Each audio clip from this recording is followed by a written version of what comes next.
Progressive presents Adjusting to the Suburbs. It never dawned on me how much walking I used to do until I bought a house in the suburbs. Like when I'd say, I'm going for coffee, of course I was walking, but now it's like 3 miles and no latte's worth that. I find myself inviting people on walks with me like it's a scheduled activity. This morning, my neighbor asked me what I'm doing, and I actually said, I'm going for a walk with Nancy. Anyway, when you save with Progressive by bundling your home and auto, that's the easy part of adjusting to the suburbs. Progressive Casualty Insurance Company coverage provided and serviced by affiliates and third-party insurers.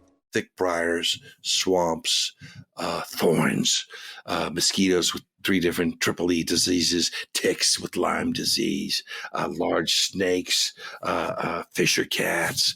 They say, sparrows the size of Spitfires.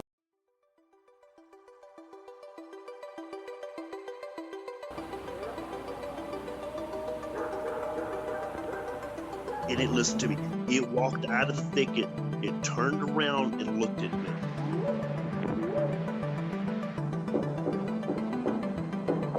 They looked up, and in this tree, there was a monkey man. And the monkey man jumped down out of the tree and started running away.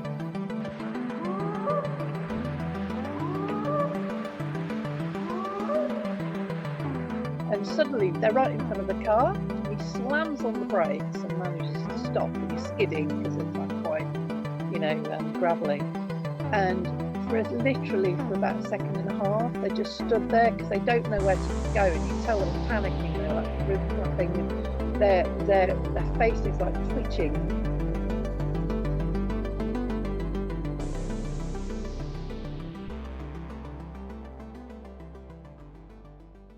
Welcome back to Bigfoot Society, a podcast where we focus on cryptids, the strange, and the unexplained of this world. If you've got a story or something weird to share, send an email over to me at bigfootsociety@gmail.com. And if you'd like to support this show, head on over to patreon.com/the Bigfoot Society. And now, on with the show. All right, Bigfoot Society, I've got the privilege of talking to Mr. John Horgan today, and I've been looking forward to this one for sure. We're mutual. Well, we're both friends with Alex Petikoff, so I was like, Alex, who do I want to interview next? And he's like, you got to talk to John because it's going to blow your mind. So, John, you've been involved with the paranormal. You've been investigating for 30 plus years. You've been in local access TV, radio, all over the place. What do the listeners need to know about you to paint the picture before we get into it? I guess when I married my wife, she didn't realize that 3 of my other personalities were waiting for us down in the car. I guess just to start off, Alex Petikoff, I consider him to be a good friend. One of the greatest filmmakers of our time, and so gifted at such a young age. And what he's done the past few years during COVID in terms of Bigfoot investigations, thorough, scientific, fact-based approach, I think he's done the study a good service. So I'm proud to be a friend of his and he a friend of mine. Absolutely. Yeah. So I guess to answer your question, I guess it was 1989 when I heard Unsolved Mysteries. Well, let me back up. In Search of, I'm an old man. In Search of Leonard Nimoy, the Patterson-Gimlin film. There you go. Okay. Blew me away as a kid. To this day, they've tried to put 4 people in the costume. Just deal with it, accept it as authentic. That's the way I do it. I move on. I've already accepted that. I've spoken with Bob Gimlin. I got to hang out with him. So to me, I no longer even debate it. It's an ape-like creature. It's a footage. There's nobody in a costume. Deal with it. But that happened when I watched In Search of, and then I read a story about Ape Canyon, about these alleged, I like to use the term man-beast anthropoids, attacked this cabin in 1924 in Mount St. Helens. And then, of course, the UFO stories, right? I read in the early 80s about the encounters in upstate New York. And then Roswell, it came onto my radar in a book that I got in 1982. UFO Crash at Roswell was the first book ever put out by Bill Moore, with help by Charles Berlitz. And I thought that how can a UFO crash come across the universe and crash into the side of a mountain? And I said either there's no UFO crashes or there's a litany. So I've tried to quit Roswell, but I went the deep dive, visiting Roswell 3 times, talking to all the witnesses, the original witnesses, not the people who backdated themselves into the story. And I made friends with a guy named Don Keating in Central Ohio, who's been investigating Bigfoot since the late 70s. I mean, he's the real deal. And getting involved with some of the encounters that he was having in Coshocton County in eastern Ohio. And to me, the unexplained, the paranormal, the unknown, and even divine mysteries have always been makes this world just out of reach. It's beyond normality. And I like to say that we have to understand that we may not be able to understand. And I pinched that from Jacques Vallée, the French UFO researcher. And since that time, people laugh about Bigfoot. I've never seen one. I've never heard one. I've interacted with some of the great researchers, but I believe in people who said that they've encountered Bigfoot. Okay, I've seen if I could act like they did, the tears in the eyes of some of these people and being so sincere. I wish I had that acting ability, but they're not acting. They're telling the truth, and they're continually consistent. So it's time to accept these people have heard something out back, right? Or they found footprints or scat or hair or something howling, glowing eyes. I believe in all of that. And moreover, with so many more cell phone cameras available, you're getting more footage. There's a guy, Todd Standing. Have you heard of him? Everybody's he's a hoaxer. No. He's remote. He's making a connection with something way out in the bush. Okay. And there's certain people, for whatever reason I can't explain, that have a connection with this phenomena, that this phenomena tends to exhibit itself more to them than opposed to mundane John, So I just run the gambit, and I walked away from it as the internet came around in the late 90s. I figured I was the wolf howling at the grapes, just out of reach. I'm never going to find an answer. And I remember driving out of Roswell for my final time in 1997 at the 50th anniversary saying, if they disclose UFOs exist, it won't even make the news. And that happened in December of 2017 when the Navy came out with all this footage. Oh, yeah. And nobody could even bat an eye. So what? And I've accepted it. To me, it's not if. The question is who, where, and I guess how. And then that it's an expansive universe that we're in. And moreover, we don't know about our own mud ball, and there are vast tracts of land that are uninhabited. And a creature such a bipedal entity like this, it could, to get away from the human being, it could go way into an area where we couldn't live, because these things, they run faster than humans. Their senses, or the smell, hearing, or eyesight is just phenomenal, non-human in our sense. So I can accept that these beings, whatever they are far advanced. And tell you what, I said this 28 years ago, and I'll tell you, they didn't catch one then, and they're not going to catch one. Do you think we'll never catch one? Nope. Wow. Nope. I just think you would have caught one by now. And then we had the hoaxers from the Minnesota Iceman up until, who was the guy there? Did it twice, and people fell for it twice. The guy who said in Florida he had a Bigfoot corpse. I forget, Todd. No. Oh, well, this is gonna get me in trouble because I'm gonna. Either way, but you know what I'm saying. I'm just gonna randomly throw out names. Tom Biscardi, right? There you go. Okay, there we go. Yep. I was like, is it Dyer, Biscardi? So I think Biscardi's research is pretty good. Okay.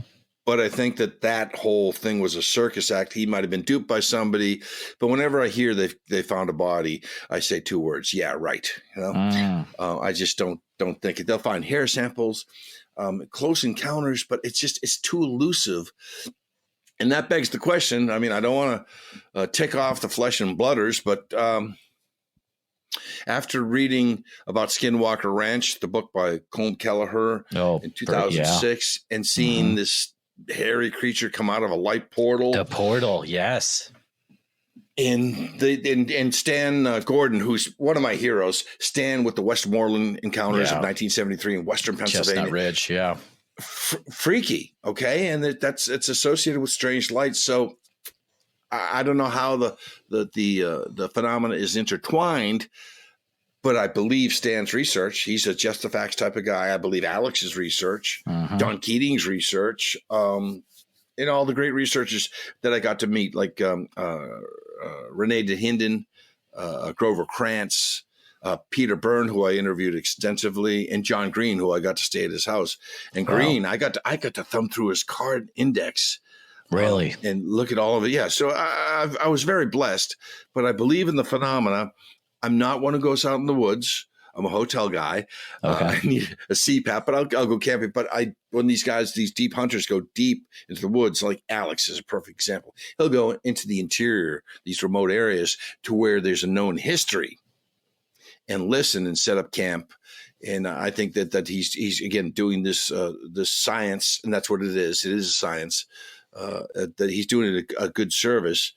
And I think that the evidence that he's brought back is key. And he's gone to these hotspots. He's released, he did something when he went to the Colorado incident. He showed me something that never made his doc about some creature banging on the side of a camper and then showing this entity run away. It was kind of spooky. This family had been reporting interacting with this creature. And I think the BFRO, I know I'm rambling here, but the BFRO, I had a run-in with Matt Moneymaker in 1996. Really? So 2 years after we recorded the Ohio Howl. Correct. That's wild. But he's a cool dude. I think his show is awesome, right? What was it, Finding Bigfoot? Yeah. I mean, I knew that would be a hit. I saw the first show, and I said, this is going to be a hit. And what he's done, by plotting all the areas where the sightings have been and categorizing them, right? I think it's real cool. That to me, we're getting closer to an answer. We may not get the final answer, but at least we're getting clues. And now we're gathering the information of where the hotspots are. And I believe, this is my theory, that Bigfoot sightings of the past are in the same area of today and will be in the same areas in the future, if that makes any sense. Why do you think that is?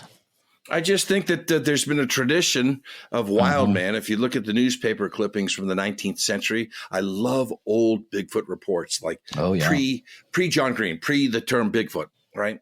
I mean, that whole story in itself. I had some run-ins with Ray Wallace back in the day, and in the 90s, and I got a box full of letters that I showed Alex, and he was battling dementia, I think, because he was saying that 1 million people visited his petting zoo and that he was in a tree when a Bigfoot came up, and just telling some tall tales. Wow. And that he was responsible for all of the footprints. That's like those two old guys in England being responsible for all the crop circles. That's BS. No. So, but all the investigations of the Pacific Northwest, before that, trappers moving west as they appropriated lands from the Native Americans, they would encounter these wild men. And there are periodicals from the 1840s, 50s, and 60s, and even in New England, stating that there's some sort of creature there. So it's not a hoax. It's not Ray Wallace. It's not a misidentification. It's not a big ha-ha. There's something out there. We just don't know what it is. And it's been around for hundreds of years in different areas. And it's not just native to the Northwest and British Columbia or the Himalayas. Absolutely. Or Australia. It's seen everywhere. And I'm sure some places in Rhode Island it's been seen. So it's I'm sure somewhere in Rhode Island.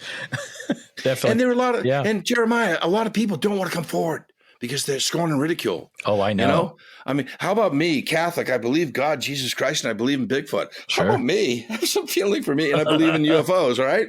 I'm trying to work out the equation, but I've talked to too many people that have had firsthand encounters or seen something or heard something or had the smell, saw the eyes, felt being watched, and they're not lying.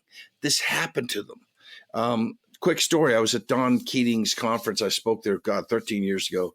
Big hunter. He's 6'6". He's in the camel. He's got chewing tobacco. And he's bumping me like physical, like, Bigfoot. Huh? And I'm saying, like, what's this dude? Dude's going to clock me or something and have beer. And then I said, dude, what's your problem? You know, he said, well, I've seen one, I think. And I know the woods. And he went on and on. And he had tears in his eyes. This big, huge hunter. And I told him that you're not alone, man. And you know, like he's saying, why me? And it just happened. You call call it a privilege, right? That you encountered this phenomena. And I know it changed your life and you're a hunter, but there may be stuff that you can't figure out. And then he dedicated his life to chasing this thing. And I told him, you're chasing stars, man. I mean, you'll get close to it, but if you're going out there with your gun, this thing's going to skedaddle, get out of there, And I think somehow, and this is me now reaching, that these entities have some sort of telepathic ability. Progressive presents Adjusting to the Suburbs. I never thought I'd care about gardening until I bought a house in the suburbs. But now I find myself in conversations about liquid fertilizer, and I wonder, am I the fertilizer guy now? No way. Everyone knows the ratio between phosphorus and nitrogen, right? Yeah, I'm still totally cool. Anyway, when you save with Progressive by bundling your home and auto, that's the easy part of adjusting to the suburbs. Progressive Casualty Insurance Company coverage provided in service by affiliates and third-party insurers. Okay. They know if you're armed. They know if you're a danger. They can sense it. Maybe they can smell the pheromones or the fear on you that, you have intentions of malice. I don't know. I'm just guessing, but it's still a peculiar phenomenon. And I think since COVID, when we were all forced indoors for 3 months, right, stop the spread, that these all wildlife, including bears, encroached into populated areas. And that's why you started seeing more videos. And of course, the drones, right? When you're going out and seeing the drone footage, and I'm seeing this creature run, that's not a kid in a costume. If it is, come out and say that you got us, you hoaxed us. Good for you, So it's such a wild phenomena, and I can't get my arms around all the sightings. I don't know what the latest dig is in Bigfoot news, what the hot sighting is, who's claiming what. I just know that there's something to it, something that I can't understand, and there are much, much better researchers out there than I am that could find answers or at least draw us closer to the truth. Boy, that was a long answer, wasn't it, for one question, bro? Well, that's awesome because I'm just going to let him go and let's get it all out. There's a lot to unpack from that. So I'm curious, you're talking about what is Bigfoot, and have you come to grips with what you think the creature is, or is it something where it's all sorts of different things? What do you think Bigfoot is? Both the former and the latter of what you said. So maybe I thought, well, is it a rip in time and space, right? Somehow a portal, and the inverse must be true. If this is from prehistoric times, right, or Australopithecus or whatever, that some man in a business suit walking on Wall Street somehow transported back in time, and Tyrannosaurus Rex is nipping at his butt as he runs with his briefcase. Don't know. Is it UFO related? Is it interdimensional? Is it flesh and blood, or is it a combination of the three? I know that it's flesh and blood because it's been shot and left blood behind, hair, footprints. But how did it get there, and how does it evade gunfire? I know they say a grizzly bear has never been found or whatever in the wild, dead. But I'm wondering what type of creature it is. And as I said, back to my opening remark, they've never caught one. They never will. Very interesting. That is very interesting. I agree. I think it's a creature that, there's so many different animals in the world that can do things that we can't really explain. What's to say there's not a creature that can do some weird stuff? I'm on board with that. And would you run away from humans if I was a creature? I would. Right. Yeah. Because all they do is kill and consume and lie. Exactly. I wanted to clarify something. So you said you primarily have been talking to people that have experienced Bigfoot, investigators, things of that nature. I just wanted to make sure. So it hasn't really been your MO to go out looking or to have an encounter yourself. Have you ever wanted to have that encounter though? Part of me says no, and not a UFO encounter, even though I've done all the UFO hotspots, because that would confirm my suspicions. I guess it would be, but there are people that are well equipped, better trackers than I ever could hope to be. That know how to. Alex is one of them, and all the guys in the BFRO. Somebody like me, I'm a city slicker, right? What could I add to that? I could analyze the footage and listen to their story and add that into my library. Okay, that I can relate that case to this case to this case. And I do like to correlate data taken from different sightings, whether they were 10 years ago or 50 years ago, and see how they fit. I mean, the glowing eyes are consistent, right? The pungent smell is consistent. The tracks, the hair, the idea of being watched, right? The howl, wood on wood, chest thumping. I mean, all of them, it's consistent over the last 200 years. So people just can't say it was made up in 1959 by Jerry Crew and John Green exploited it, or that somebody jumped in a costume in October of 1967. Right. Come on. They're talking from an uninformed position. It's one thing if you study it, like that Michael Shermer skeptic. His act is so tired. He just summarily dismisses any Bigfoot encounter and can't even really relate one and dispute it. So it's just those people I don't have time for. You don't know what you're talking about. I will say the Bigfoot researching community, they eat each other and they fight, boy. Oh, there's a lot of malice there. And that drove me out in 1999. Yeah. Do they ever? And that's, the divisiveness, you'll never solve it. And I'm going to be the one to get the secret. I'm going to be the secret. I'm going to make $1 million. No, you're not. You're not going to make $1 million.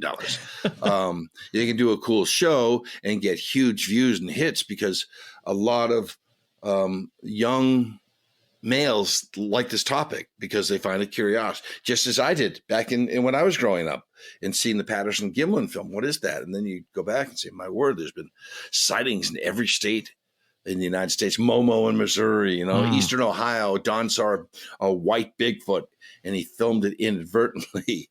Rocks thrown at him, just some weird, wild stuff. And even one of the videos I think that Alex and one of Alex's friends had taken of these glowing red eyes up in the woods. That's freaky stuff, man. It's not an owl. And they're in known areas where there's been activity. And to me, that makes sense that, yeah, you encountered it. It's staying at arm's length away from you, doesn't know you. It probably knows your intentions, whether they're good or bad, but it's just checking you out. And I've been learning that they do some sort of scouting system, right? Or that you'd have a male on a point here. They do quadrants, right? Oh, yeah, up on the ridge, definitely. Almost military-like, yeah. Correct. For sure. So there's so much for me to learn. There's so many people out there that know much, much more about it. But once upon a time in the 90s, I really knew every historical encounter, whether it was Jacko, or as I mentioned, Ape Canyon, the Minnesota Iceman, which I always thought was a fascinating story. And, of course, all the Bigfoot sightings that took place in the 70s and the Sierra Sounds when they first came out. And then, again, I salute all of the researchers, including the BFRO, for what they've done. You'll get close, but you'll never catch them. It's like Henry Franzoni says in his book, it's like you start going down the road to Seatco, you may not come back. You may get a little too crazy, but he's a cool dude. He did the drummer. He is a cool dude, man. Determining for Bigfoot, dude. Yeah, absolutely. I love that documentary. Yeah. I met him back in the mid 90s. You did? Yeah. Really? 96 with Don Keating. I met Renee DeHinden, John Green, Peter Byrne, and Grover Krantz during that time. And I met Henry. Meldrum had just gotten into the field when I met him. Yeah. Oh, man. You met Meldrum when he was like brand new. Oh, man. Yeah. And I disagree with Jeff on the Snowwalker footage. If you ever want to talk about that, he did that for Paranormal Borderline, I think it was, or Encounters back in the 90s, 96, maybe 97.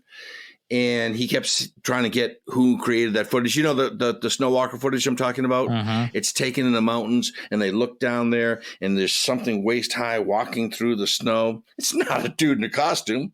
I mean, you get that wet and trying to get down the mountain. They were obviously thousands of feet high, and somebody identified it as the Alps. But Jeff kept hounding them, and finally the producer said, "Oh, it's a hoax footage. Just shoo them away." And I looked at it a couple of weeks ago, and I'm saying, I'm not ready to throw that out yet. I'm not ready to call that a hoax. I mean, and then some of the even the Ivan Marks footage is freaky, right? With the cone head, right? Jumping around this thing, jumping around. What's up with that? Paul Freeman, people made fun of him. I think that's big right now.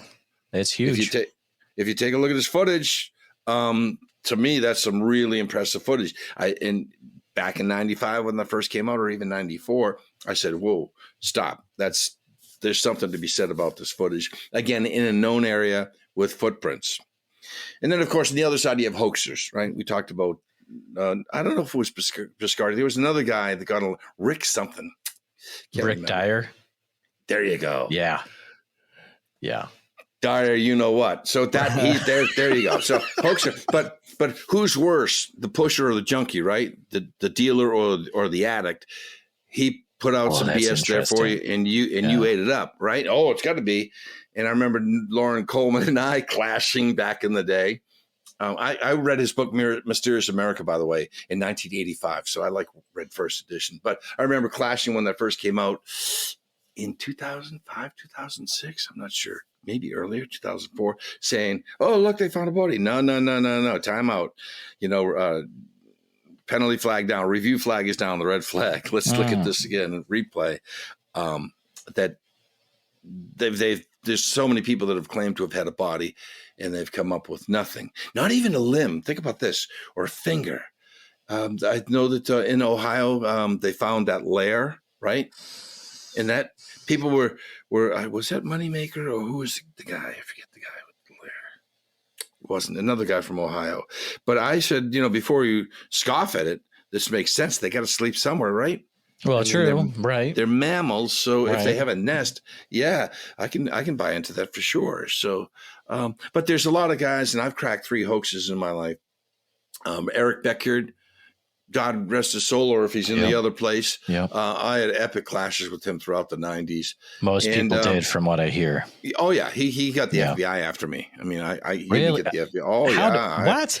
I was on probation for a year for that. Holy mackerel! Because what you do is call it. This is just as I had an answering machine. He called me at 3 a.m. I'm in Boston. He's in San Francisco, and I'd curse him up, and I'm gonna blank you up. I'm coming out there, and he turned it over he taped it, turned it over to the FBI. And he kept calling the FBI, and the guy was saying, this guy's crazy. No.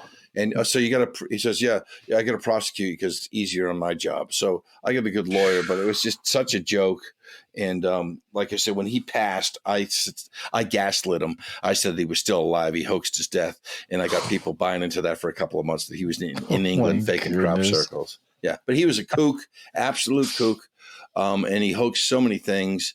And then there was a guy by the name of Scott, I won't say his last name, from Tennessee, who in 98 said, oh, look, I found a Bigfoot tracks along this river, blah, blah, blah. And he sent me one. And I took out my Patterson Gimlin cast, and it matched exactly. The exact same thing? Gotcha. Yeah, gotcha. Oh, Fake. wow. And he went silent. And then finally in 2009 in the Bridgewater Triangle, I conducted tours. And this guy named Jason. Once a ghost researcher gets involved with Bigfoot research, believe nothing, okay? Because they live in a world of embellishment, hyperbole, and exaggeration. So and hold on. So you're saying if anyone, ghost researcher or like paranormal researcher, if they get involved with Bigfoot research, could be a red flag. Oh, yeah. They bring along their lady in gray, the lady in black, the lady in blue. They bring along all their ghost hyperbole. Okay, yeah. It's a huge red flag. Yeah. The good Bigfoot researchers, that's their specialty. Some of them will go off into the other paranormal, like Coleman's a cryptozoologist. He's the Jimi Hendrix of cryptozoology, the Chuck Berry. You know what I'm saying? He's the preeminent cryptozoology. He and Ivan Sanderson. And then after that, it's all about 3rd and 4th place. He investigates all sorts of strange creatures, including seaborne, oceanborne, and riverborne and lakeborne creatures. But somebody like this guy, he called me up before my tour. It was like in August of 2009. And I was going to take a bus through the Bridgewater Triangle and tell about all the ghost stories, and we can go over all the creatures. Oh yeah, we will cougars. Get there. Yeah. And he came back and he said, "Where can I see Bigfoot?" And I said, historically, in 1970-71, Elm Street in Bridgewater, that's where there was a spate of sightings. So he said he went down to Bridgewater, and he comes back with this long cast, and his photographs don't even match the cast. And then he went on, and I said, I called bull on it. And then he went saying that I had planted the casts. I'm touring with a basketball team at that point. He's coming back on you. That's yeah, funny. saying that I had planted them for him to find. It's just go away, go. And he wrote a real silly book that had the grammar of a fifth grader. So it's just. And after that, I said, I'm done. You know, I made a foray in. I was just there's too many liars. I'll look at the video and make my own decision. And now, of course, with CGI, you can put Bigfoot anywhere. Well, that's the scary thing, man. And it's like there's an AI. There's stuff coming out right now, and I interviewed a guy on my show about AI, and it's like in a year or less, there is going to be stuff, and future generations won't know what to trust. What's real, what's not real. I mean, we're there. We've gotten ourselves into a bad situation, dude. We're there with fake news. I mean, my T-shirt says "Make 1984 fiction again," right? I mean, we're at that point, and AI it's increasing exponentially. And I think that AI will assume, the robots will assume the identities of their creators. And I told my friend, the robots are coming for you and I, buddy. But at some point, the robots will come for the humans, and they'll make themselves godlike. I mean, and it's to the point that we will have lost control of our thoughts and our freedom and our free will because AI is coming for us. And right now, people are using AI to write their papers, to write their scripts, to write their articles. It's pretty wild. It's pretty wild stuff for sure. There's no really walking. Yeah, there's no walking the tiger back into the cage. You can't put the genie back in the bottle. And it's like Bigfoot's not the scary thing anymore. But Bigfoot never hurt anybody, except for except maybe one case. Whatever, he carried Albert Ostman, which is a cool case, in the right? sleeping bag. Yeah. I mean, you have that, and then you have him rocking the camper in New Hampshire. Walter Bowers, I think that was 1977. But other than that, it's a timid, harmless creature, but curious. But AI, man, those pretty machines. Crazy stuff. Yep. I would like to talk to you specifically about. I find it fascinating that you were able to interview so many people that in Bigfooting that are now no longer with us. What was it like interviewing Renee Dahinden? I always find Renee Dahinden to be such an interesting character. Okay, so at the time I had the Bay State Bigfoot Society, the BS, twice the BS of your average Bigfoot organization. That's awesome. And again, he's always had a curious eye, like because the way he was portrayed in film and movies, and I think he was misportrayed in some circumstances. But once you laugh at him and you recognize him for what he's done. He was one of the four horsemen of Bigfoot. Oh yeah. He was a nice guy. And my only interaction was just basically walking in Vancouver, outside of the forum, walking around and for about 15 minutes interviewing him. When I spoke with Grover Krantz, I wanted to pluck off that thing on his cheek. But he had that deep, booming voice. He did. He's got a cool voice.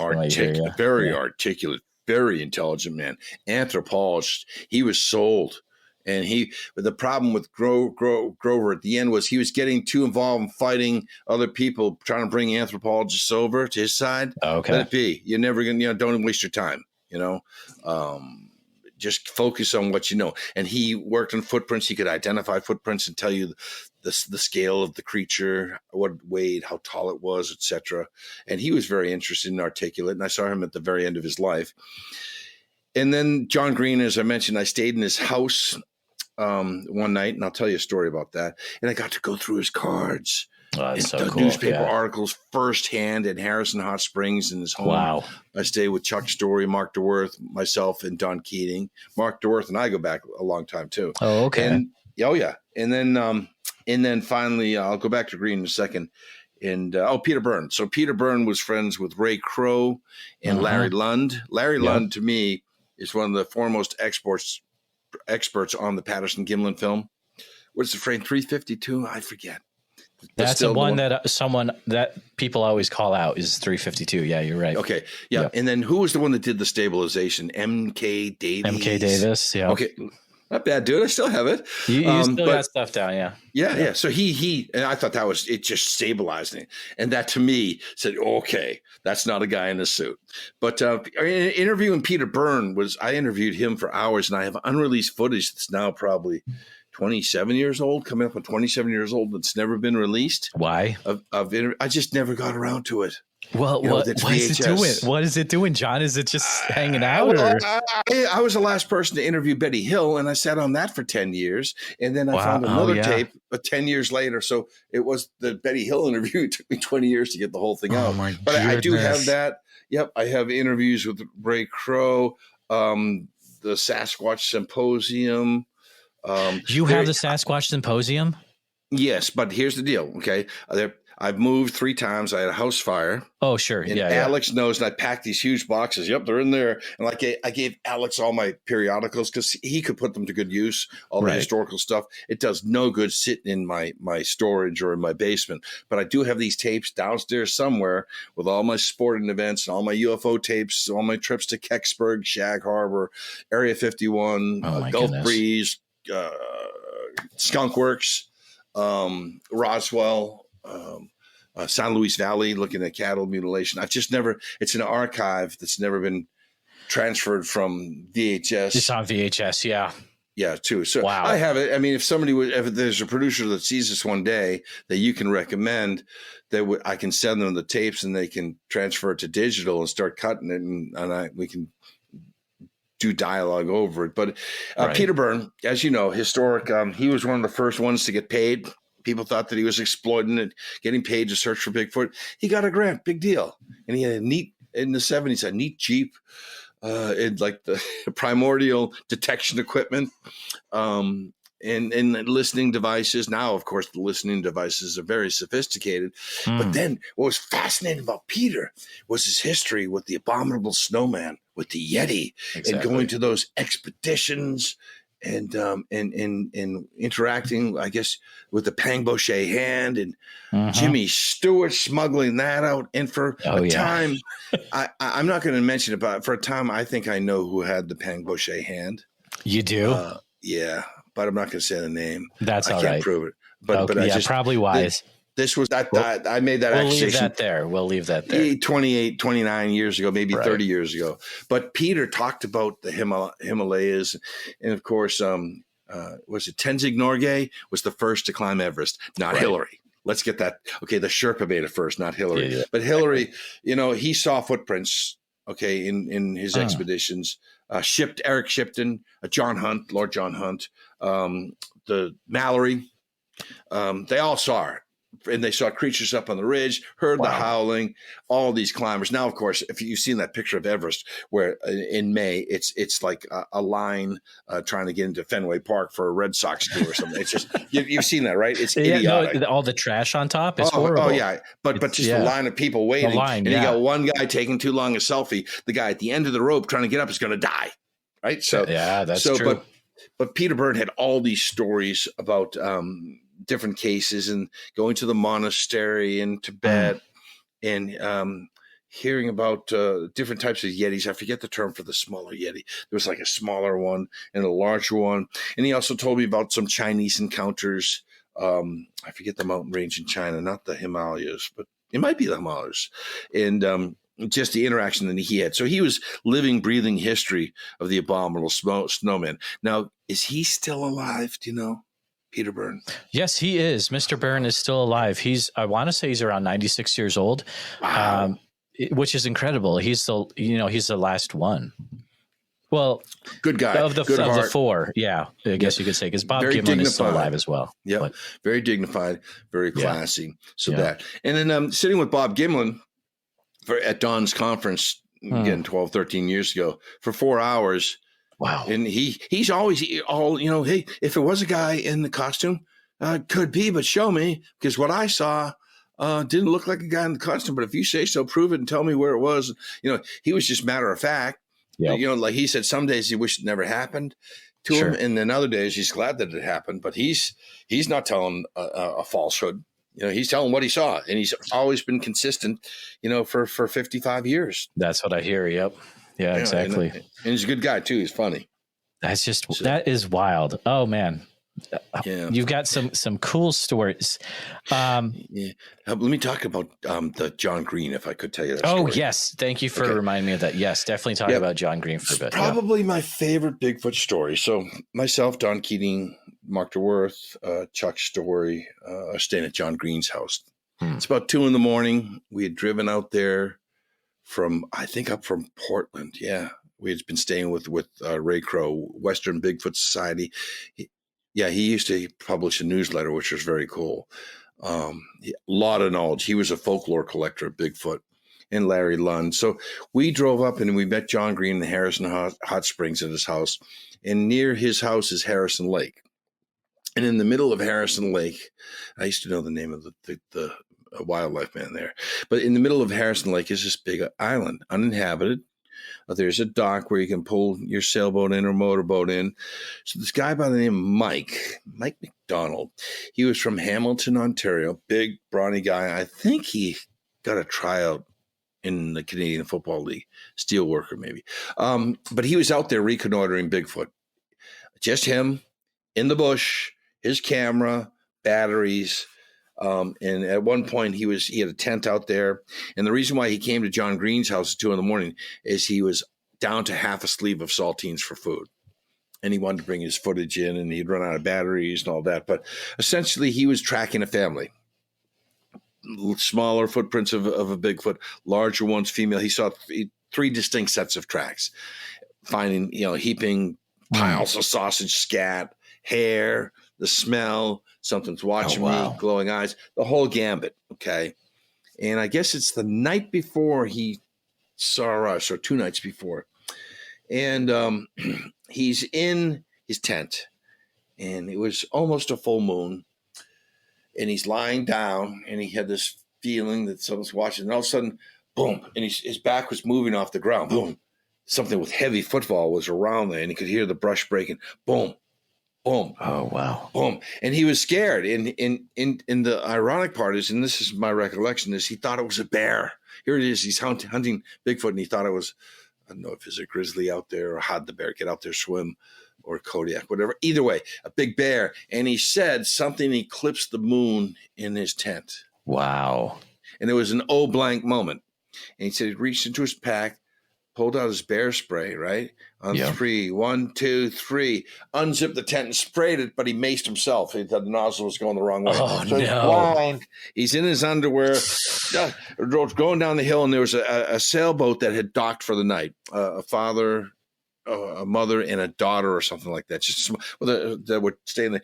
And he was saying, "A bleeping Sasquatch." He's rolling down the hill or something to that effect in his underwear, the sleeping bag at his feet. The guy comes out of his boat with a gun. All right, calm down, guy, calm down. Give him a couple of hot toddies. Tell you what, you can sleep on the dock next to the boat. I'll go up and get your bag up on the hill, and we'll bring it down. So he brings it down, and Mike is lying on the dock, mind racing, and all of a sudden he hears on the edge of the water, like in the, and then he said it entered the water. Really? So now I believe he relieved himself. I might be adding to that, but he was terrified, and he said he never prayed until that time. And he's hearing bubbles come closer and closer, and then finally he hears this right under his head on the dock, scratches, right? So he says, "Oh my God, please!" And prayer, and then the thing slowly meandered away. He said got out of the water, he could smell it, and he heard the and it went away. Wow. So that was kind of, he hit us with that story, and Don can back us up, and Mark can, but hit us with that story his only night. And we took him to Vancouver the next day to go to the Sasquatch Symposium for 1997. Oh, wow. And we turned him over to some of the researchers. Meldrum was there. Henry, Danny Perez, right? Yeah, good old Daniel Perez. Tom Steenberg. Steenberg, yeah, I'm talking to him soon. All the old guys. And then the guy who wrote, I forget the book. This guy wrote a book. He was out there, not Meldrum. I can't remember. But all the guys were there. Whoever was in Bigfoot was there. Wow. And we turned them over to them. And that was quite an experience to hear that story. And it still resonates with me to this day. And I believe him. The guy was tracking something out. And then he showed pictures of scat and footprints and all that. And some of his video, he was howling into the woods like, making calls. And the thing would answer back across the room. Oh, that's amazing. Yeah. And I did make an audio. I think I have an audio recording that I made recently in the last couple of years in my archive. But that story, like, he's not hoaxing. Come on. He's out in an area known for activity. It's an island, and there's a family out there. Exactly. But they could easily live there and eat fish, etc. So that was a really cool story. And then, of course, Eastern Ohio. Are you familiar with Don Keating? Yeah, his name is still passed around in the community quite a bit. Definitely. Don can be. I like him, but people. He's just a facts guy, right? And he's been in for a long time. I saw an article he wrote in 1979 when he was in high school about Bigfoot in Eastern Ohio. And of course, back then, there's no such thing as Bigfoot in Ohio. It's only in the Pacific Northwest or in the Himalayas. So he had to fight that battle. Moreover, a white entity was being reported. Roadrunners, things crossing the road, rock throwers, wood on wood, howls, backyards, people thinking something, taking a bite out of their fruit or something. And his big two videos that he made. First was he was doing an investigation, showing the land where Bigfoot had been seen, and he left the camera running as he was walking up the road. And then when he went back to look at the footage, I think several months later, this white creature at the end of the road runs. It's like, what's that? And he kept playing it. Oh, it was weird. It's almost ghost-like, yeah. And then there's another one, and he might have released it, where he's videotaping some hill in Eastern Ohio, which is chock full of mines, right? Abandoned mines. Uh-huh. And there's this white creature again up on this hill in this cave entrance. It looks like it's stacking rocks, and it's not a guy. And he videotapes that. So, but he was so diligent throughout the 80s. He collected all these reports throughout the 90s. He's just releasing his final documentaries now, and I recommend to anybody out there, contact him. He's always been fact. Jody Cook was the guy, by the way, who found the lair. But Don's a great researcher. I respect him immensely in his research. He goes back, man, to the old days, to the 70s. And that rocks, right? And it does. Yeah, that connection is awesome. And he, like anybody else, you walk away from it after a while. You get so close, and you never get that close again, and then you fade away, and you go, nah. And then, like me, that's what I did, and twice I did that in my life, and I came back to it. And I mean, still looking at videos today, but it's something that I never got closure on it, and I never got the full answer on it. And more people are making videos. And I look at it and I said, that's interesting. What's the story? That's weird. Like the Minnesota in the backyard. Do you remember that one with the dog? And I'm thinking, and I have a lot of acting experience and production experience to recreate that hoax. It takes a lot of good people and a lot of people keeping their mouths shut. You know what I'm saying? It's more, why would you expend all of that production time to create a stupid hoax video? And if it was a hoax, why don't you come out and thumb your nose at everybody and say, I got you. And they don't. So that's why you're seeing more and more. And I think these creatures are understanding that if they go into the backyards of these families, there's free food, right, in the garbage bins, apples, trees. They know that they're not going to get shot at, or they're smarter. There's deer everywhere, right? Because the only predator of the deer is hunters and Bigfoot, right? So there's a lot of wildlife for them to consume. So that's why I think they're encroaching. You're seeing more and more. And again, in historically relevant areas where Bigfoot sightings have taken place, whether it's 20, 60, 100 years ago. And that's why I said the Bigfoot where it's being seen today, there's probably records of it being seen in the past and probably in the future. Unless you put a condominium there, they'll see Bigfoots in that area. So it's a fascinating science, and it's flesh and blood, but I think it's also from a portal. It's also somehow maybe connected to lights. Maybe it's interdimensional. I just don't know. And I just that's know the thing. There's no wrong answers yet, you know? The only thing I do know, Jeremiah, is that the people that claim to have seen them that I've spoken with have. I remember getting a phone call from a guy. There's a place called October Mountain out in the Berkshires. And I've been out to October Mountain. Yeah. Okay. Yeah. I know exactly what you're talking about. Yeah. And this guy had advanced degrees beyond a PhD. Okay. And I think it was the only case I ever investigated. No, two, the BFRO. And I'll tell the other one. But this one here, this guy called me. He was in tears for hours, 3 hours talking. What did I see? Basically, the story is he's coming up on a path on his hike, right? And he comes, and he's upwind of a big or this creature that's hitting with a rock with its hand, and it was like eating something or really? bugs. Yeah, and it was such that the scent of this creature was blowing towards him, but the creature put his nose in the air trying to smell him, and then went back to work because he was downwind. And he said he observed it for a few minutes, and then finally, I think the case is the thing saw him. And he ran off. Do you remember the story Todd Niche told about he was chased? I think he was chased by Bigfoot or some guy. Yeah. He was chased by this thing, and he was moved, never had another encounter. And I spent hours with him on the phone until I never picked up his calls again. But basically, he was moved. Oh, no. He was moved to the point. And again, it was like I told that hunter, dude, don't look at it as a curse. Look at it as if you're special. There are researchers that go out every day that would love to have had your encounter. It is, and it didn't hurt you. I'm having nightmares. Well, that's self-induced. The creature never hurt you. You saw something you can't explain, accept it as some sort of ape-like creature, and we'll see your way on to your next adventure. It's just it happened to you. And then the other one that I investigated was there's an area in Massachusetts I call the T area. It's where the northeast corner of Connecticut and the northwest corner of Rhode Island meet the Massachusetts border, the T area. I know. Douglas Forest. And there's been, I had heard talk of roadrunner activity there, anecdotal information, people that didn't want their name and they didn't want to be bothered. They know there's something out there. They've learned to live with it. And there's a lot of people out there in rural areas. They've learned to live with it. Yeah. It is what it is. And I don't want to give my name. Don't want to tell my story. I don't want every Tom, Dick, and Harry with a camera coming out there and doing a special. I don't need that. The scorn and ridicule. Me, my father, my daughters, my brothers, everybody in the area knows there's something there. It's some of the wildlife, or it's gone into gardens. But this girl, I think her name was Patty, horse rider, and she's riding out in that area. She had a farm in Thompson, Connecticut, or north of Thompson. Yep. And she's riding there every day, and the horse bucks and goes nuts. She smells the rotten eggs, the sulfur, knows there's some sort of creature, sees a silhouette out of the corner of her eye, goes back home.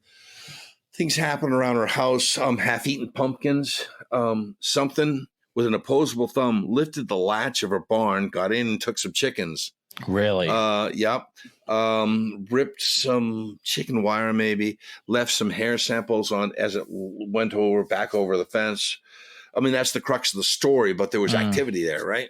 And, she sounded down to earth. I know he's out there. I remember talking to her several times. Really cool. And it was just matter of fact, accepted it. It's not going to harm me, except better leave my chickens alone. It's out there. My horse freaks out. And I think her horse might've even died. Fear, maybe I'm mixing stories, but that type of story. And that was in 96 of hearing about that. And then came the late 90s. It's 1998. There was a guy, Craig Heinzelman. I don't know if Craig's still alive, but he was a naturalist. He used to write a great newsletter, very scientific about Bigfoot in the late 90s. Good guy, lived in New Hampshire. Really? I heard of that. That is very interesting. Yeah. So it's 1998. And I get this call from a guy named David Smith. He lives in the Keene area. Keene is in southwestern New Hampshire. I grew up 20 minutes south of Keene. Oh, man. Right in in Northfield, Massachusetts. Yeah. Okay. Yep. Yep. I used to work in Keene. I know exactly what you're talking about. Yep. So Mount Monadnock region, very sacred, totally. Indigenous people, has a history there. And in that area, and Carrick St. Laurent did a documentary, The Marlboro Monkey. Great Absolutely. Guy. And the film he did it in 1970 style, which is so cool. Yeah. I worked with him. And Alex also, I went out there with Alex Petikoff looking in that area.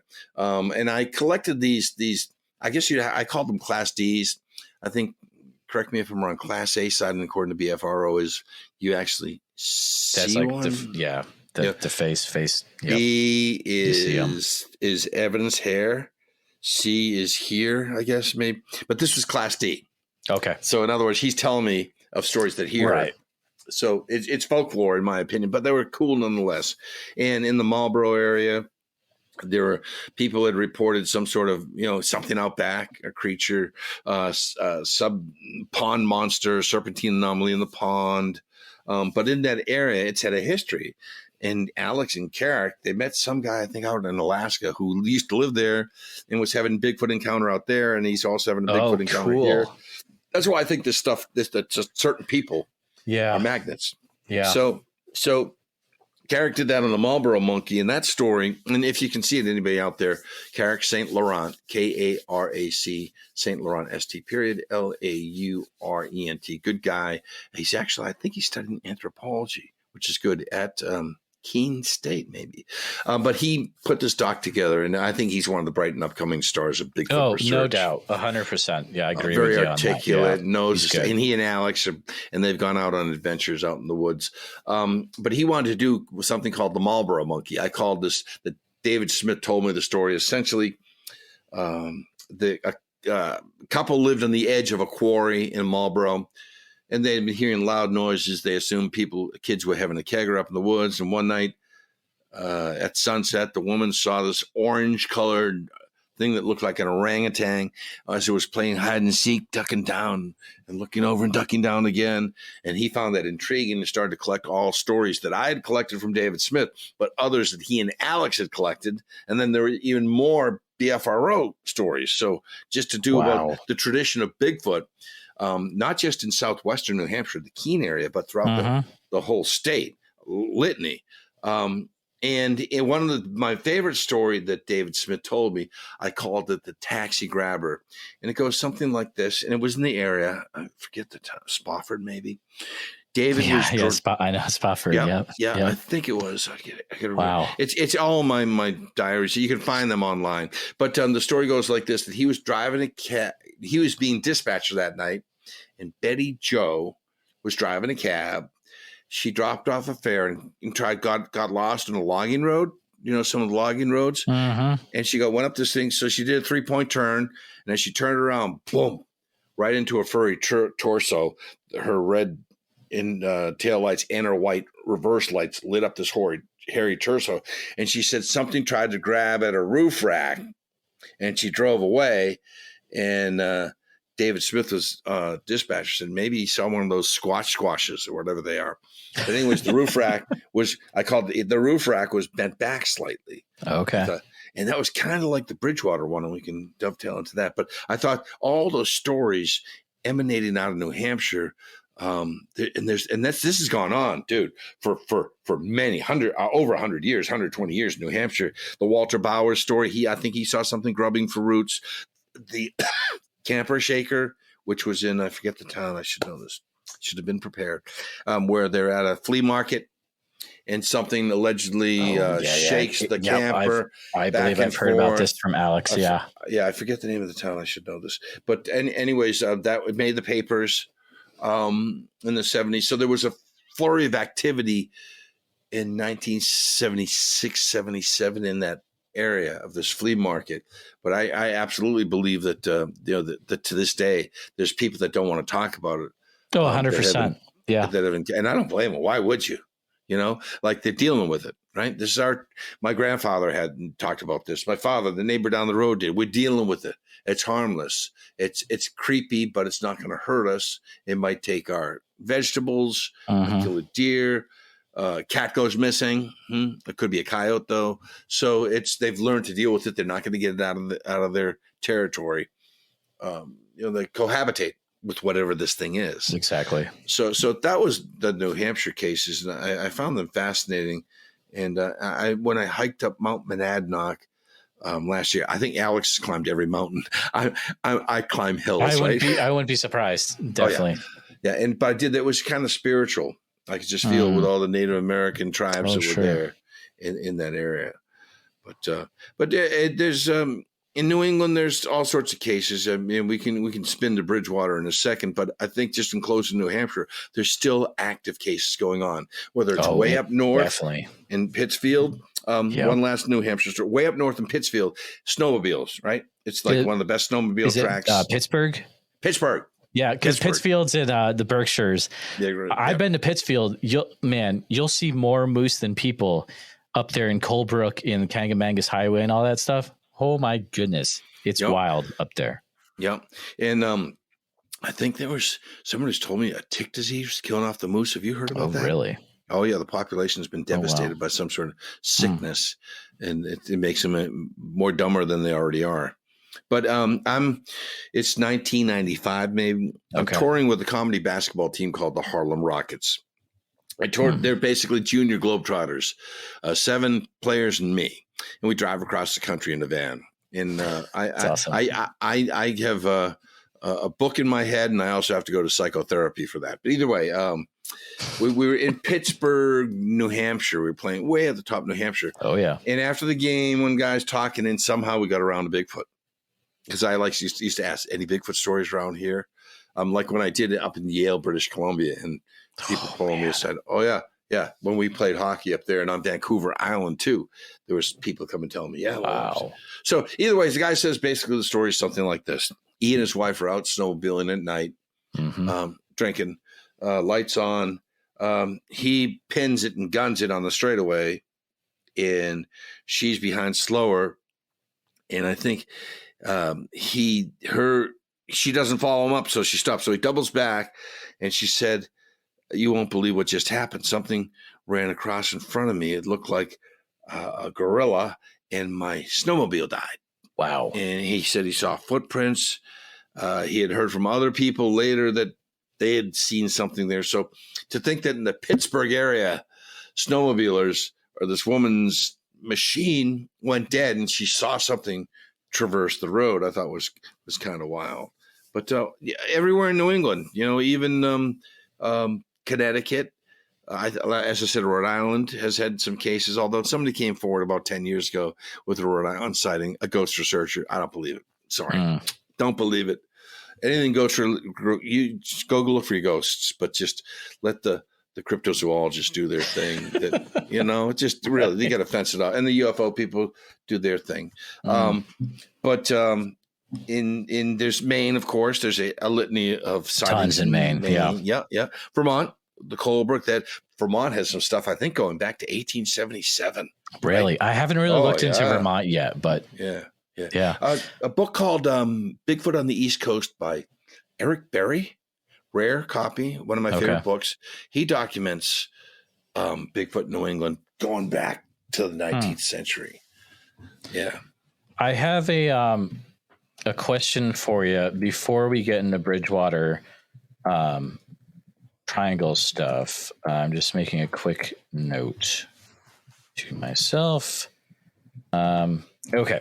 So I've always wanted to talk to someone who has so much information and experience about New England and the paranormal stuff like yourself.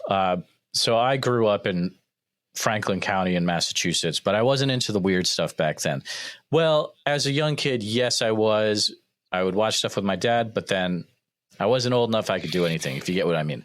So I have 3 places in Massachusetts that are very important to me. And I am curious if there's anything weird that you investigated there. Okay. You can say no to all 3 and we'll move on. That's fine. But this is just for me. So first one is Northfield or Franklin County in Massachusetts.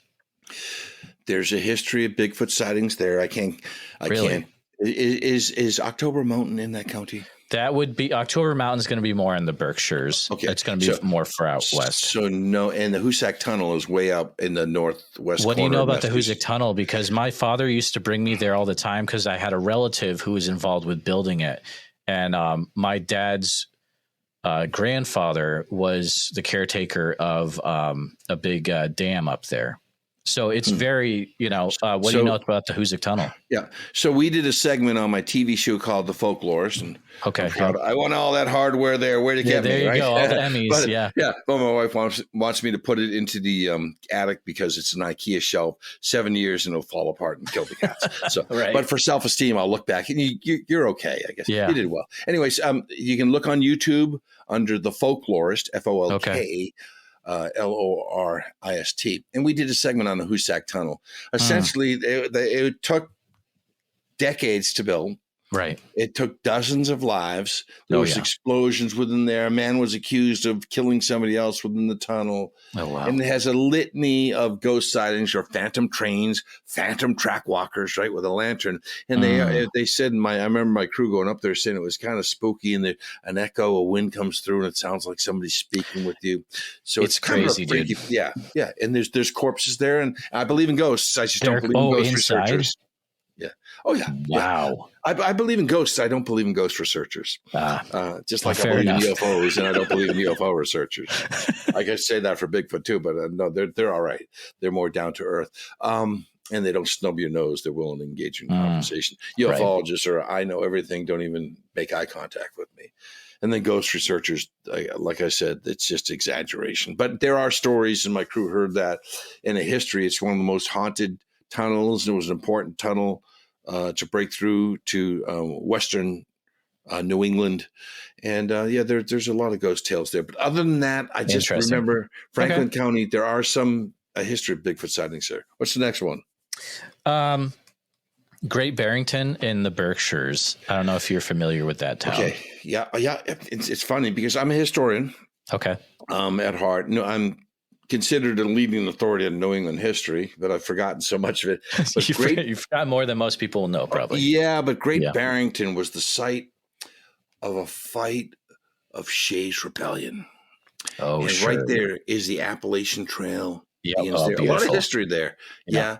And I went to the final battle site, I think, where Shays' Rebellion was. And I went a mile or two up on the Appalachian Trail just to say that I did it.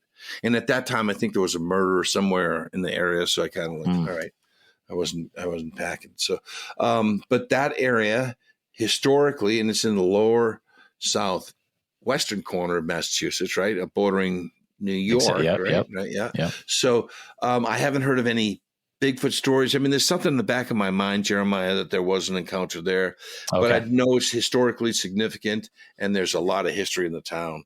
As for paranormal phenomena, maybe a UFO sighting once upon a time. And I think it was even called out in the newer version of Unsolved Mysteries on Netflix. I think there was an episode to do with that. Okay. With UFO stuff. Was it like just lights along the tension wires or something? No, it was, I think it was a bunch of abductees. Yeah. Which I believe in. Yeah. Lastly, opposite end of the state, North Shore, Rowley area. I don't know if you've ever been to Rowley. I have. Okay. I've driven through it, not to it. Right. But again, in the back of my mind, something tells me there's a BFRO case of a Bigfoot sighting there. That's crazy. Yeah. And then there's Dogtown up in that area with these monoliths and, ancient. I believe if we have tainted so many indigenous grave sites that are 500, 1,000, 2,000 years old, right? It's terrible. Totally disregard that. And with that comes a price, a paranormal price, a curse, a haunting. And that's where we move into the Bridgewater Triangle. I guess the Bridgewater Triangle, it begins with King Philip's War. On June 28th, 1675, John Sassamon, before that, John Sassamon, who was a praying Indian, we had to make you into Christians or we're going to have to kill you. Exactly. And I think he was from Natick or whatever. What we did to the Native American is disgusting. It's genocide, it's democide. And I just want to talk to the listener real quick. Listeners, if you're not familiar with New England history, it gets rough, and you need to look into your New England history because we did a lot of rough and not cool things to Native Americans. But go ahead, continue. I just want to put that in there real quick. Sure. Well, let me just back up and give you the history of it. So the Pilgrims come here in November of 1620, throw anchor in Provincetown Harbor. There's First Encounter Beach where they see Native Americans, 6 of them with a dog, 300 yards down the beach on the Cape. And I'm thinking for that timeless moment that the Indians must have said, "Oh, blank, here it comes." Here goes the neighborhood. Okay. Yep. Yeah. And so then quickly the boats start landing. By the way, to Squanto saved the Pilgrims because they should have starved to death, but he's out them on a plant. Exactly. They came with no tools. Talk about ill-prepared. Oh, yeah. And didn't no fishing equipment, and they nearly starved. And then disease killed half the colony in the first winter, so they survived. Then there's a settlement, the second settlement, illegal settlement called Wessagusset in Weymouth. And essentially, Miles Standish, Captain Shrimp, he was called, goes on an expedition because these people in Wessagusset, they were stealing from the natives. So the natives were getting upset. I think Corberton, maybe I can't remember. But there are two native sachems or sagamores, deputy chiefs, very tough. Widawamut, maybe.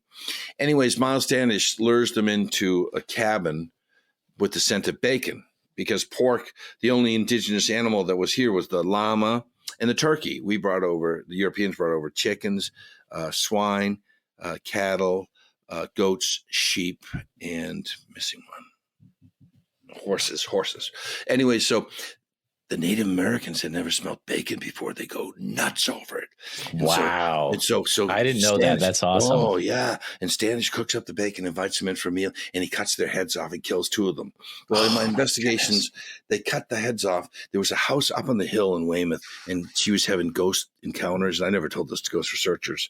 And I'm thinking that's where the murder happened. And they buried their bodies in this park that was just found, like, I think in the 1930s when they built this park. But there's a curse there. It's just my friend is a member of the yacht club down there. And he says there's something not right in the area. So anyways, move forward. So each time white man's taken more and more land from the Wampanoag Federation, Massasoit, the great chieftain. And Massasoit, the chieftain of the Wampanoag, he aligned with the white man, the colonists, because his enemies were the Narragansett. And just backing up, when the Pilgrims came, there were white bones everywhere. Plymouth, they settled in Patuxet. They'd been wiped out by the Great Dying.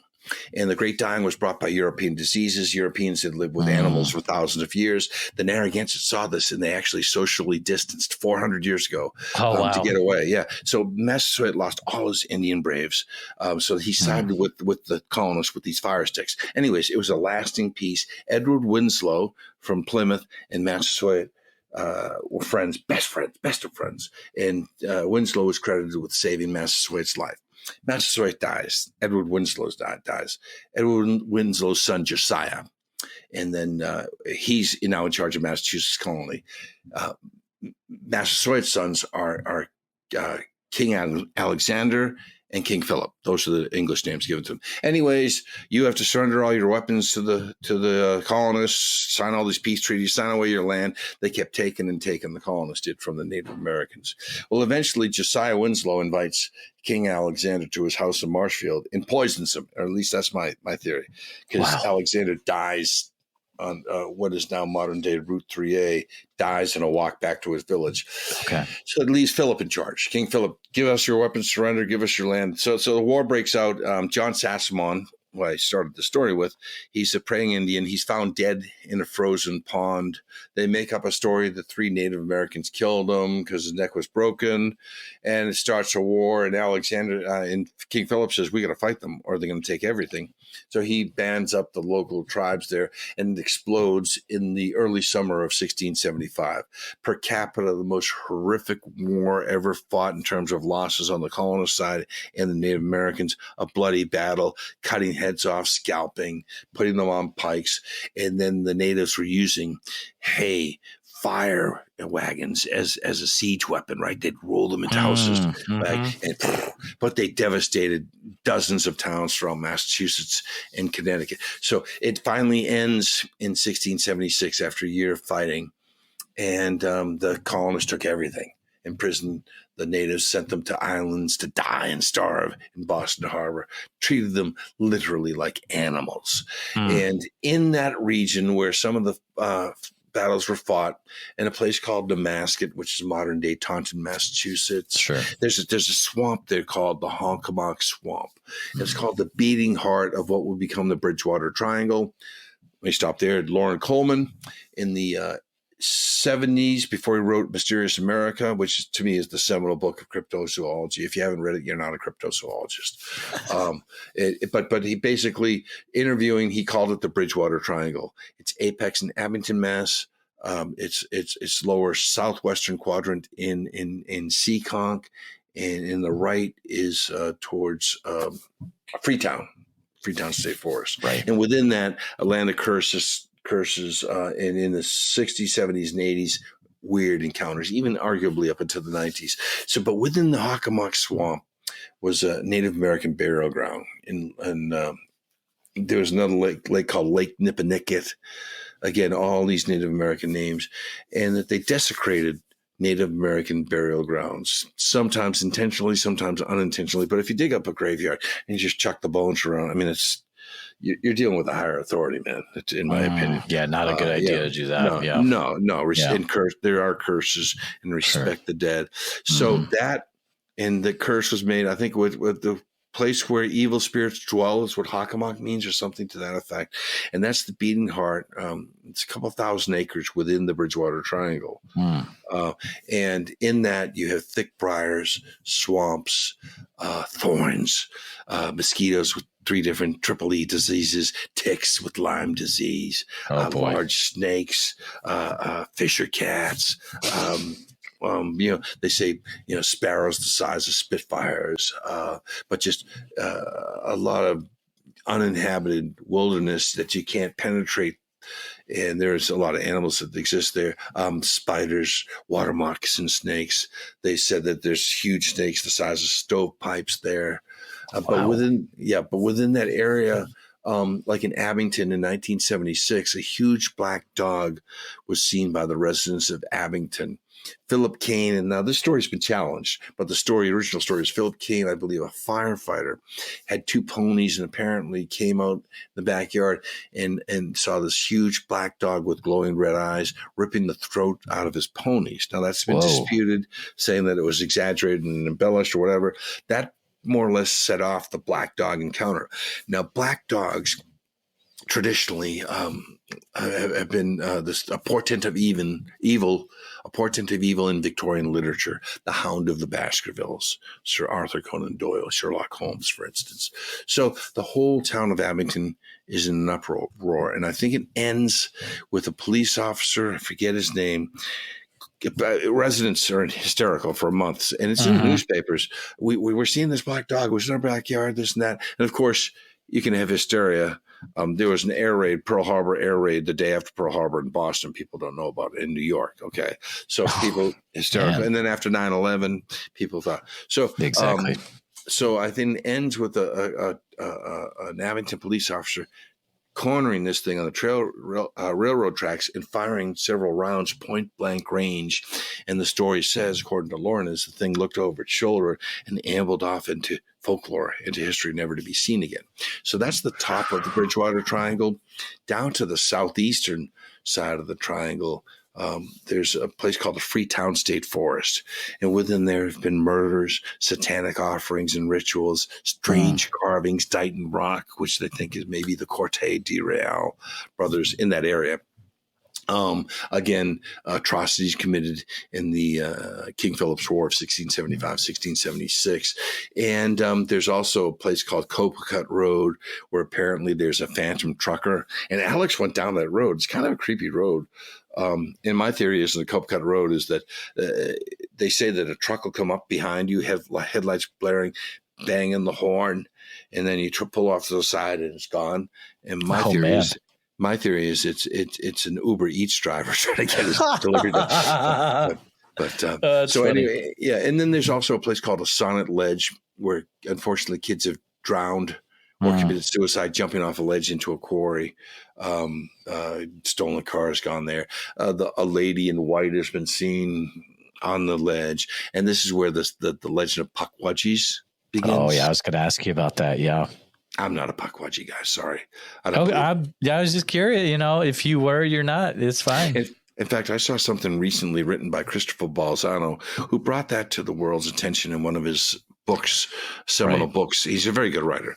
In the early part of the century, 2005, maybe 2004.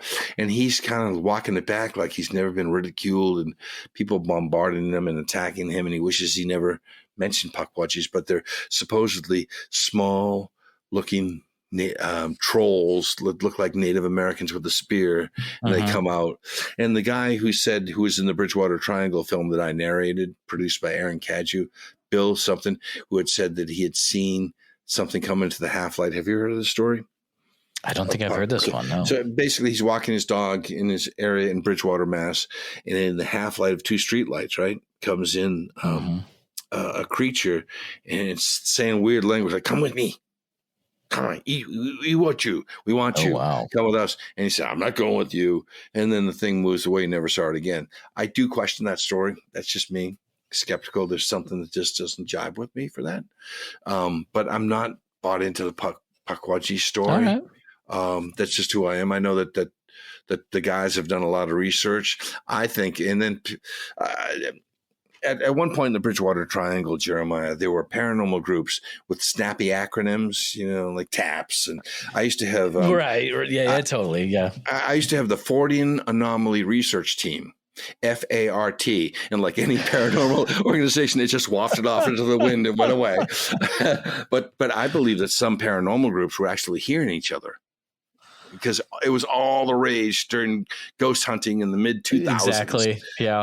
And they were in there, and I don't recommend anybody go in there. You could twist your ankle, and there's quicksand, thick suction mud too, and just it's not a good place. There's You're saying for safety alone. Oh yeah. Don't go in there. No, not being prepared or knowing what you're doing. Correct. It's like somebody walking up Mount Washington in sneakers. Oh, jeez. Could you imagine? It's some.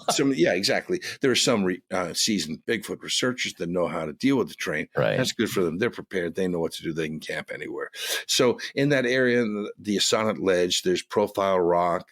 There's also off of Route 44 at the Rhode Island, Massachusetts line, at the Seekonk line, there's a sign. And legend has it that there's a red-headed hitchhiker. He wears flannel, red beard, red hat. And that legend has it that he'll show up in your car. He's hitchhiking, or your radio will go static, and you'll hear this cackling laughter, or you catch him out of the corner of his eye. So I went down there about 17 years ago. You're supposed to honk the horn 3 times, flash the headlights 3 times, and he shows up in your passenger side. So I did that. Honked my horn 3 times, flashed my lights 3 times, and I got pulled over by the cops. Yeah. So, but that's the redheaded hitchhiker of Route 44. And then, so that's in that quadrant. And then Seekonk is the southwestern quadrant. And then I lived in Easton, Massachusetts. I went to Bridgewater State University. So I lived in that area for quite some time. And it was depressing. It's just something weird about that area, just depressing. And I remember living in Easton at the time. And I was looking for Mercury as the sun was setting, and Venus. I like astronomy. And there's deer out in the field, nice. And all of a sudden, this magnificent tawny-colored catamount, a cougar, comes out slinking. Oh, yeah. And I could just tell him, I'm looking through my telescope, wow, that's a cougar. I don't have my video, but it's a cougar. And then all of a sudden, the deer scatter, and he chases after it and goes away. But there was a cougar encounter there in 1993, and legend has it that the wildlife official just scuffed out the footprint. And Alex and I did the movie. I narrated Alex's movie, Lions of the East. Put a plug in for that, Lions of the East. Check it out. People haven't watched that. You got to check it out. It's good stuff. Yeah, and I believe there's definitely, and Alex and I are on the same page. Definitely there are cougars. And for the people 100%. For some, there's no cougar east of the Mississippi. The last one died in 1889 and is stuffed in Brattleboro, Vermont, or something like that. Exactly. Everyone who's lived in New England knows there's mountain lions there, catamounts. Like even Cape Cod, the Cape Cod, the Truro beast, right? The Pamet puma, Chequesset cougar. So there's definitely a litany. And the Vermont catamounts, University of Vermont. I mean, come on. Oh yeah. So a lot of people have seen them, and I think a baby was even attacked by one. So that's cougar. And then just around the corner from where I was living was what happened is in 1971, Thomas Downey, the late Thomas Downey, was a police officer, and I always get this wrong. He's passing through Easton. I believe he's working in Raynham. Either way, he's passing to this place called Bird Hill in Easton. And at the end of his shift, after midnight, this huge pterodactyl-like bird lands in front of him, long beak, glowing green or red eyes, 10 to 12 foot wingspan in front of him. And he has this timeless moment and a stare down. Oh. And then the thing flaps off and flies away. He tells his colleagues, they call him the Birdman. I talked to him on the phone for probably 45 seconds before he hung up on me many, many years ago. But and his daughter I said that, niece rather, said that he stayed with the story until the end of his life. So in 1998, an elderly couple claims that they saw two pterodactyls fighting each other over the Hockomock Swamp. So there's a litany of anecdotal stories, incidental stories of gigantic birds. And again, we are in the age of predatorial birds, scavengers, right? Seagulls are huge. Crows are huge because there's so much landfill and garbage for them to pick at. They just get bigger and bigger and bigger, and they have no predator. So that was that, the Birdman. And then what's the other one? Okay, we'll get to the Bigfoot, but I just want to tell one more story. In Dover, Massachusetts, April 21st, 1977. And again, we did a segment on the Folklorist on this, along with Ape Canyon. Three kids are out partying. It's April vacation. They're driving down a road, Farm Street maybe, in Dover, and they're smoking weed, drinking beers. They're teenagers, and the guy driving the car sees this spindly, peach-colored, bulbous head with spindly arms and digits. Your prototypical alien clinging to a tree or a stone wall. Hey, you guys, you see that? What? They turn around. They go back. It's gone. A few hours later, this kid named John comes walking through again with street lights, and there's something coming. He thinks it's his friend Martin. I should have the details for this, but he thinks it's his friend who has kind of like a tilted head. Like I had a friend in high school. He was always like this, so we call him Five Past. That was his nickname, Five Past. But anyway, so they see each other. They make eye contact. The alien runs across the road through a gully, goes into the woods, and John Baxter is his name, chases after him, and he draws a picture. If you Google Dover Demon, you'll see the pictures. Oh, it's a classic photo. Oh, yeah. And it's anomalous. And this is Lauren Coleman's really first foray into the Bridgewater Triangle. It was Walter Webb, a famous UFO researcher, got involved with that. But it was never explained. There were no lights associated with it. And then a girl by the name of Abby Bradham, 15, and Will Tainter, 18. Today, that's illegal, by the way. They're driving home after a date, and they see over this little culvert or this bridge, they see a creature, and it had green eyes as opposed to red eyes. So there were three different encounters. The kids, never changed their story. They stayed with that's what we saw, and it was tabbed the Dover Demon. And so finally, here's what I'm getting to: is the Bridgewater Triangle, the Bigfoot stories.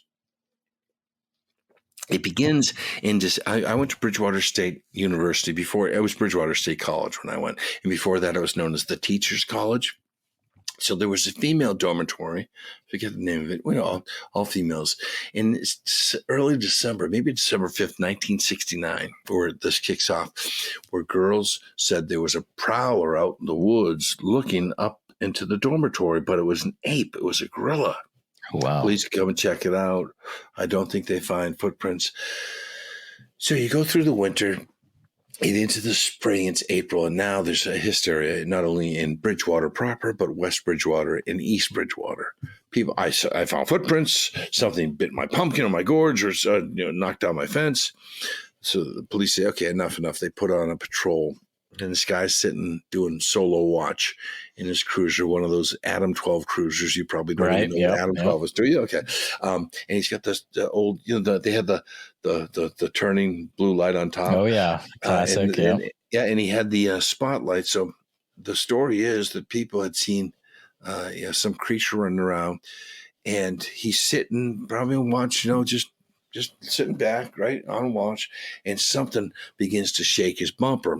And just like that taxi grabber story, he puts the brake on, and he sees a furry torso. So somehow the thing lifts up the bumper. I don't think he lifted it off the ground, but just shook the car, right? Boom, boom, boom. And he turns the spotlight on to catch what he called a bipedal bear.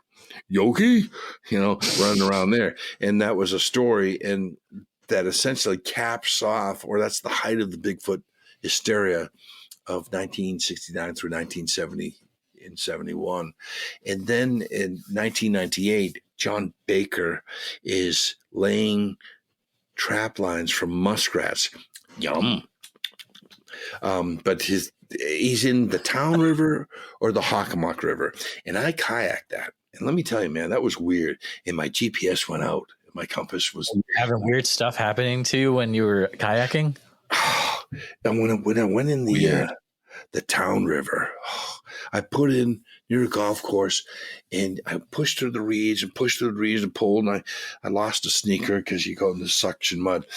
And by the time I did an hour kayak came back, the reeds closed together, and I couldn't figure out where I was. Whoa, man. So I said a prayer, and I didn't have the right. So I had to guess where I went in. And finally, I found my way in. Mosquito bites, razor cuts from the reeds, and it was like dark out. So it was kind of freaky. But that's the river John Baker was on, I want to say, in late winter 1998, and he was trying to catch muskrats. I don't know. But he said that, similar to the story I told earlier this evening about Mike McDonald on the dock at Harrison Lake.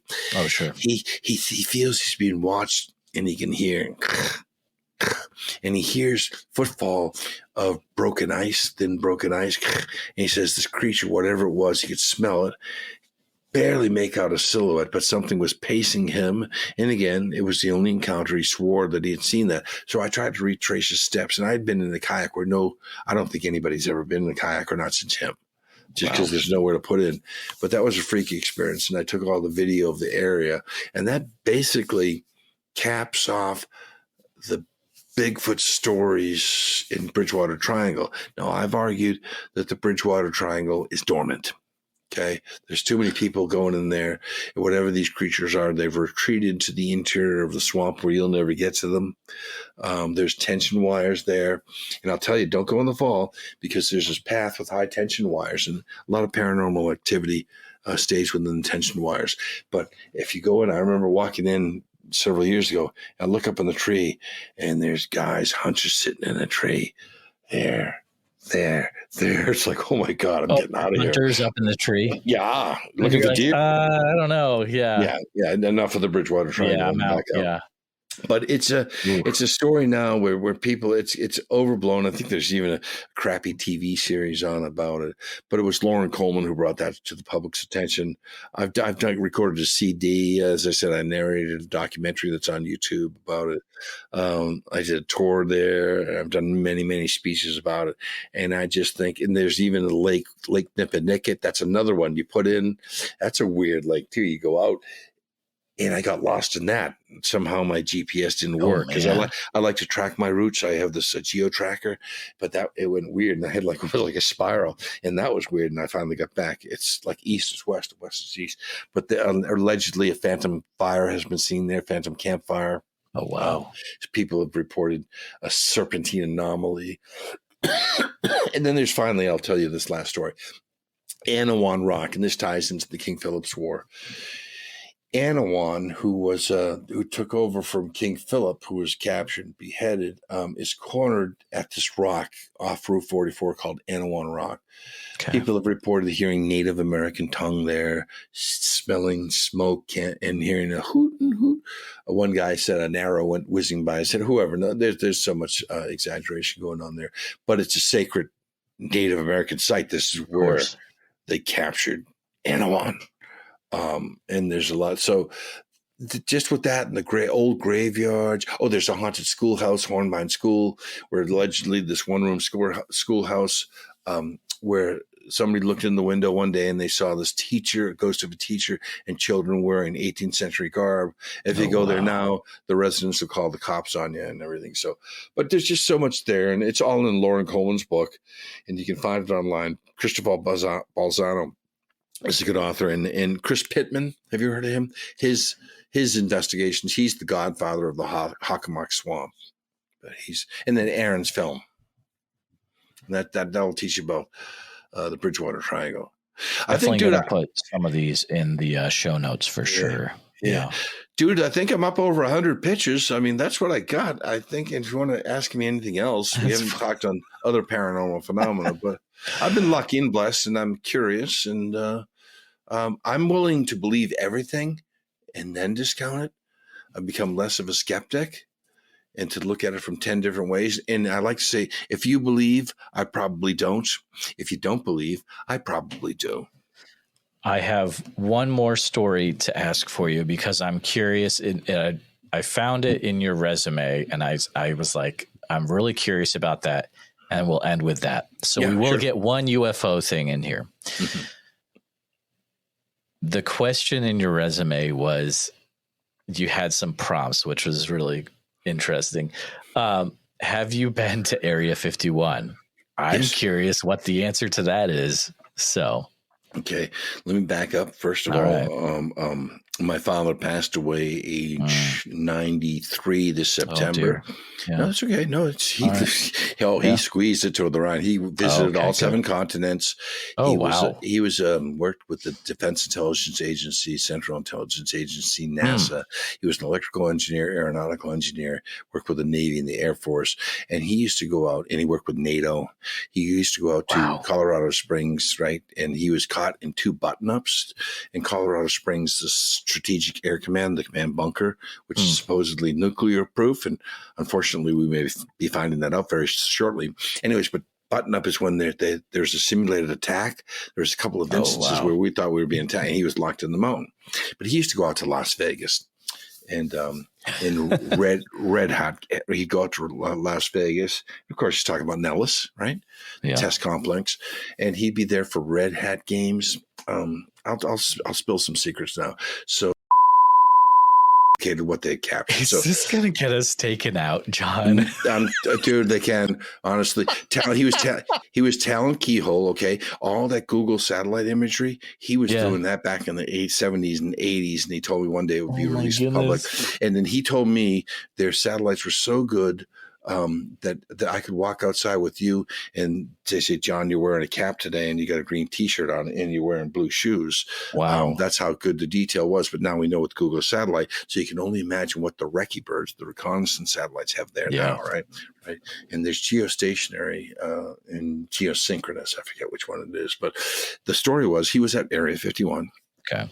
Area 51 proper, not S4 with Bob Lazar. Yeah, not the Bob Lazar area. Yeah, I believe Bob Lazar. Bob Lazar I do too. I believe him. Yep. Yeah. Yep.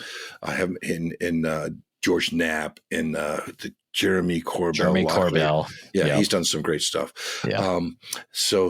My father told me that they figured out that the Soviet recce birds would come over. This is in the 80s. And this is when they were developing the F-117 and the Bone, the B-1 and the B-2, right? So he was involved with that. And the drone work, Tacit Blue, I think it was. Anyways, they'd come over at a certain time. So they pull the hardware into the hangars, wait for the recce bird. Okay, go over, pull it back out and play. So he would never tell it. I know he was there. I mean, he admitted in his deathbed he was dying. He was there, but he would never admit to what was there. This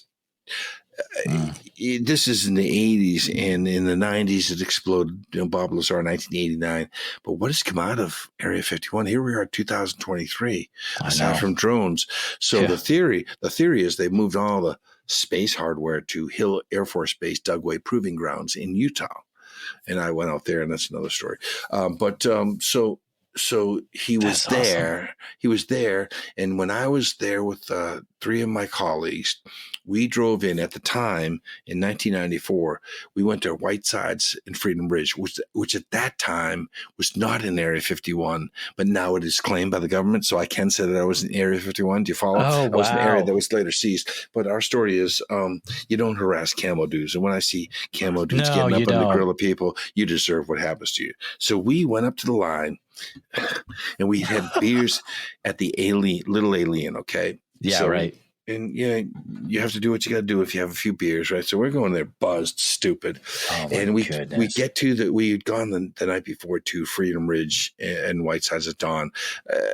I had a Polaroid disposable camera. I couldn't get anything. It was stupid. But this the next I saw. My friend Larry gets out.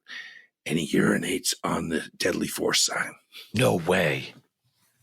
So we get chased out by the camel dudes. The guy driving was a former MP.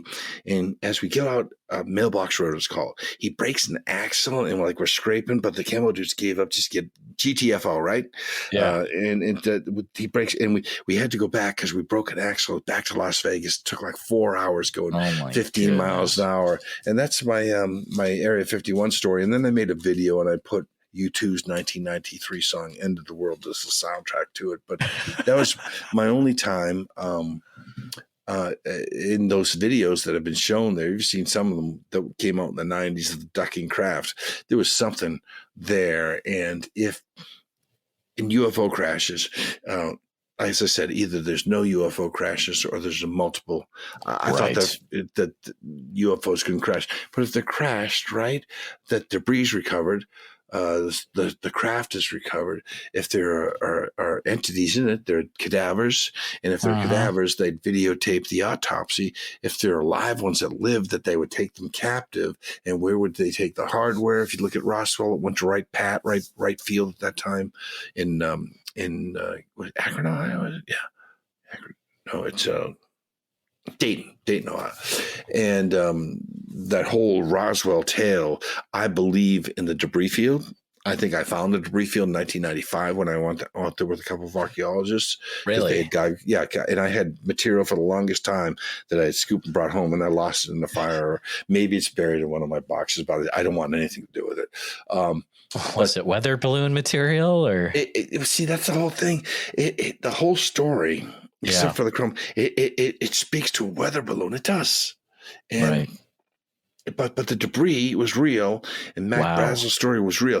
The thing that the impact of a craft into the side of the cliffs, I think is BS. I don't think it happened.